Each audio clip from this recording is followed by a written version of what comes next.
People, deluded, I'm back again. I hope you enjoyed part one of potentially strikers Arsenal could look at, try to sign, or just monitor in relation to their development, people. I hope your notification bells are on and things like that. Let's get back into it. First up, you got Rocco Simic. Now, that name might sound familiar. His dad was a footballer. He's 20 years of age. I'm sure if you've been watching Youth Gen, Youth Leagues, been in the know with Leipzig and things like that, the young Croatian 20-year-old is a striker that many people have their eyes on, people. Again, he's 20 years of age. He's nowhere near being the finished article just yet. But I believe he's a cerebral assassin in front of goal. I like his decision making. I like the positions he takes up. I like, the use of both feet. I like his ability to work the channels. I like the fact that he's a bit selfless. And again, if you're a Croatian footballer, Croatia are blessed with talented footballers, people. I believe at Lokomotiv Zagreb, he was actually the second youngest 16-year-old to make an appearance. And I think he's their youngest goal scorer. He got his first Champions League goal recently against Benfica.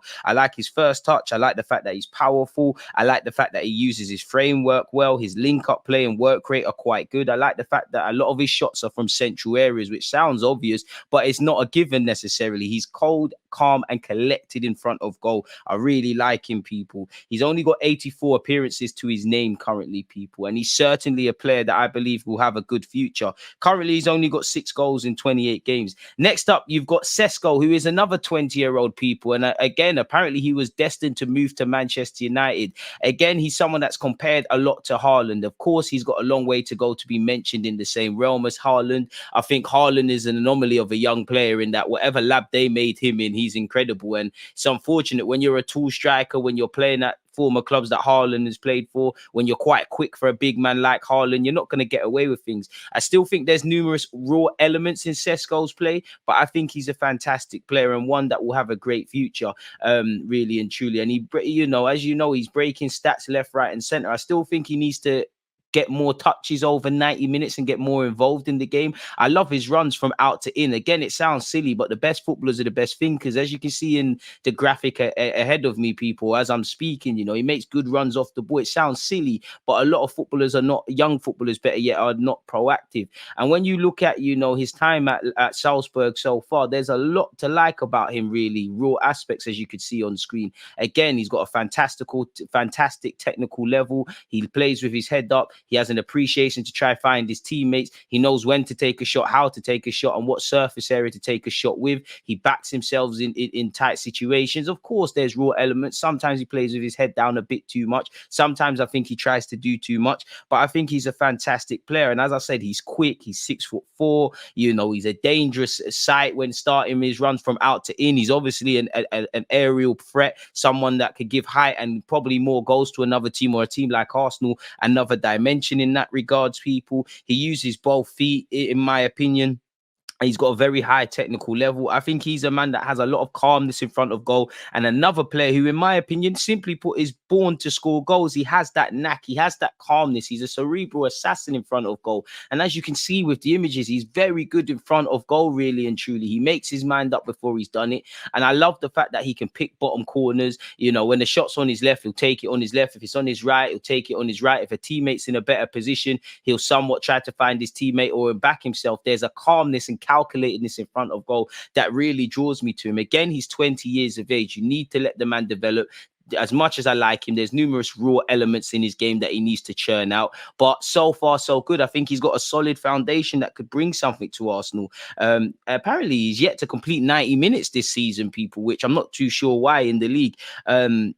Again, people, he's got 55 appearances in the Australian Bundesliga, people, with 21 goals to match. So he's still raw. There's still a lot of question marks. And again, you've got to show that you can do it year in, year out. But I think he's a player that will cost a lot of money and someone that will get a big move sooner rather than later. And at 20 years of age, the world is his oyster, in my opinion, really and truly. Again, he's in the right areas half of the time, which again sounds silly, but you need to buy a lottery ticket if you are to win the lottery, people. A lot of being a striker or being a top footballer, the best footballers are the best thinkers, and I think he's on the right path to doing that. Really, he knows how to lose his marker. Another controversial one, But just based on the fact that Arsenal were once upon a time linked with Dusan Vlahovic, who seemed set to join Chelsea at some point last summer, could it be worth going back in for him? I don't think we'll move for any striker, much less Vlahovic in the summer. There is new rumours around giving him a contract, but Juventus have to tread carefully financially. Maybe he's a player that's up for sale, and I'm sure there'll be a bulk of clubs. Initially, he struggled at Juventus, but it looks like he's getting back to his best, people. He's had a temporary injury,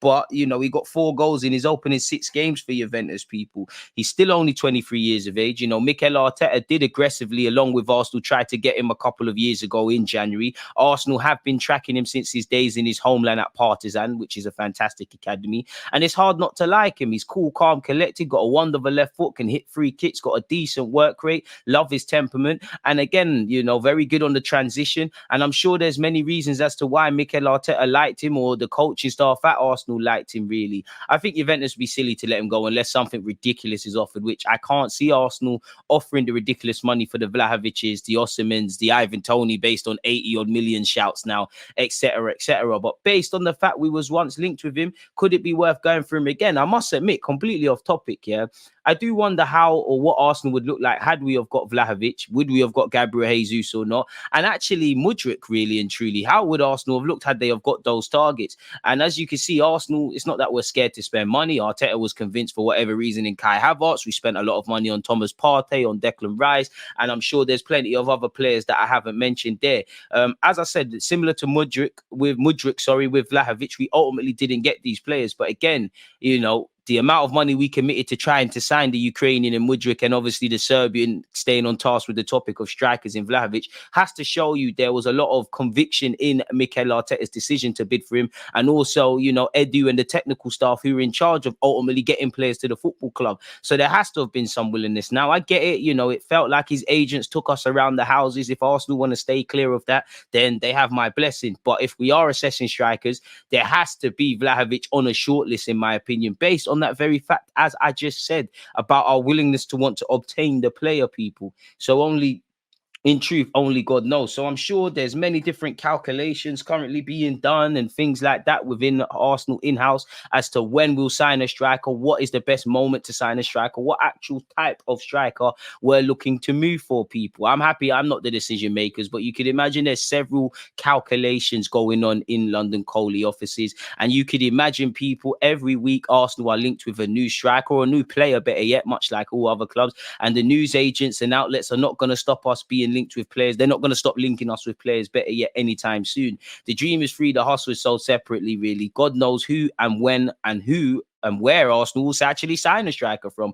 Elsewhere, people, Matheus Aruzo can play on the left wing as well as up front. He's someone that I just thought, let me just give him his flowers. I like him a lot. Still very much raw. He's one that I would suggest Arsenal and other big clubs monitor. He did sign for Granada and he has struggled and he's gone back on loan to his homeland. But again, he's only 20 years of age. He's got 3 caps from Uruguay. He has been labelled the new Luis Suarez, even though I don't necessarily buy it. He is a typical South American player in that he's tenacious. He's got a good level. You know, he did initially struggle making the move to Europe on the first time around, but at the end of the day, you know, he only got 18 appearances and got 1 goal.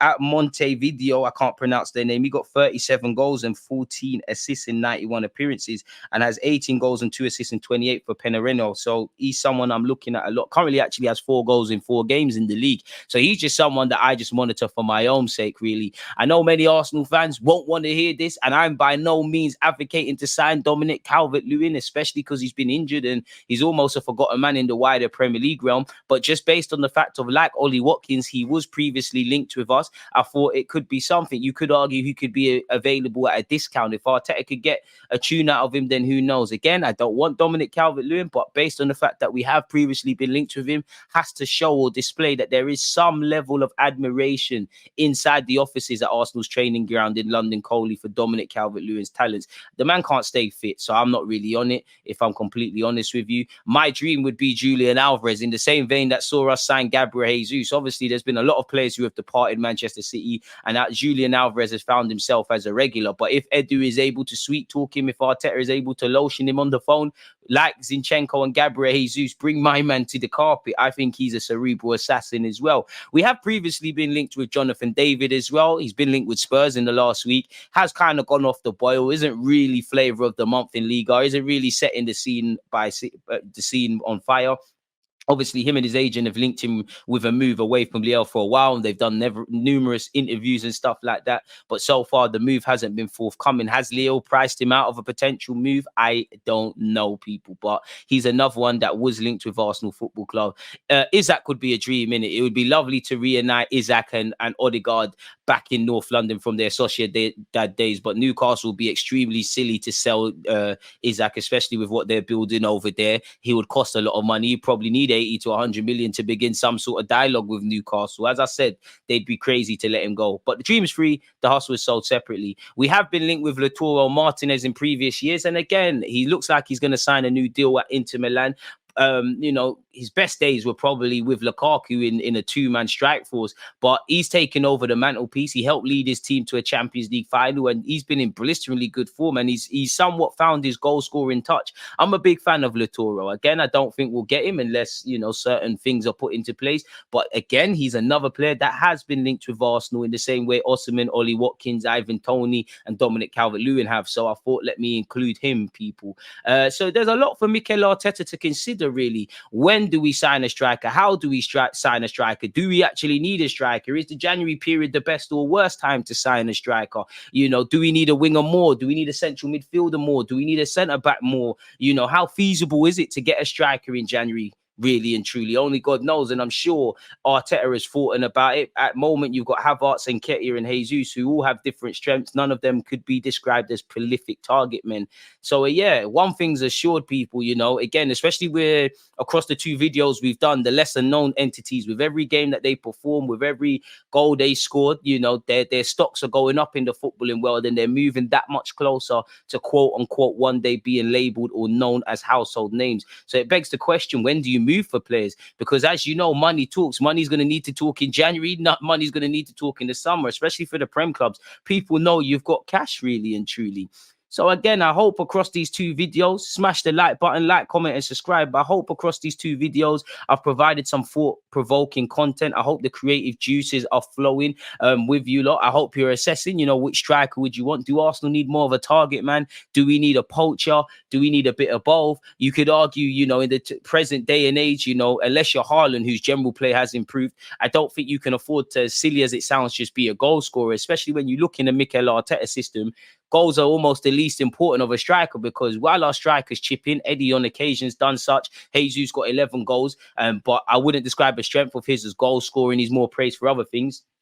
Provided other players kind of chip in, could you argue for a Mikel Arteta system, you need to, press better, link up play, be almost selfless, take up certain areas and positions on the pitch that teammates can exploit, which could obviously be at your goal scoring detriment. But the Sakas, the Martinellis, the Trossards, the Odegaards, and all of those players could benefit from it, really. I personally think we need another striker. I think, we've got 80 odd goals last year. If everyone does what they need to do, we get another striker and we get 100 odd goals. We're laughing, really. But yeah, that's all from me, folks. Let me know your thoughts. Don't forget to like, comment, and subscribe. Let me know your thoughts. One love.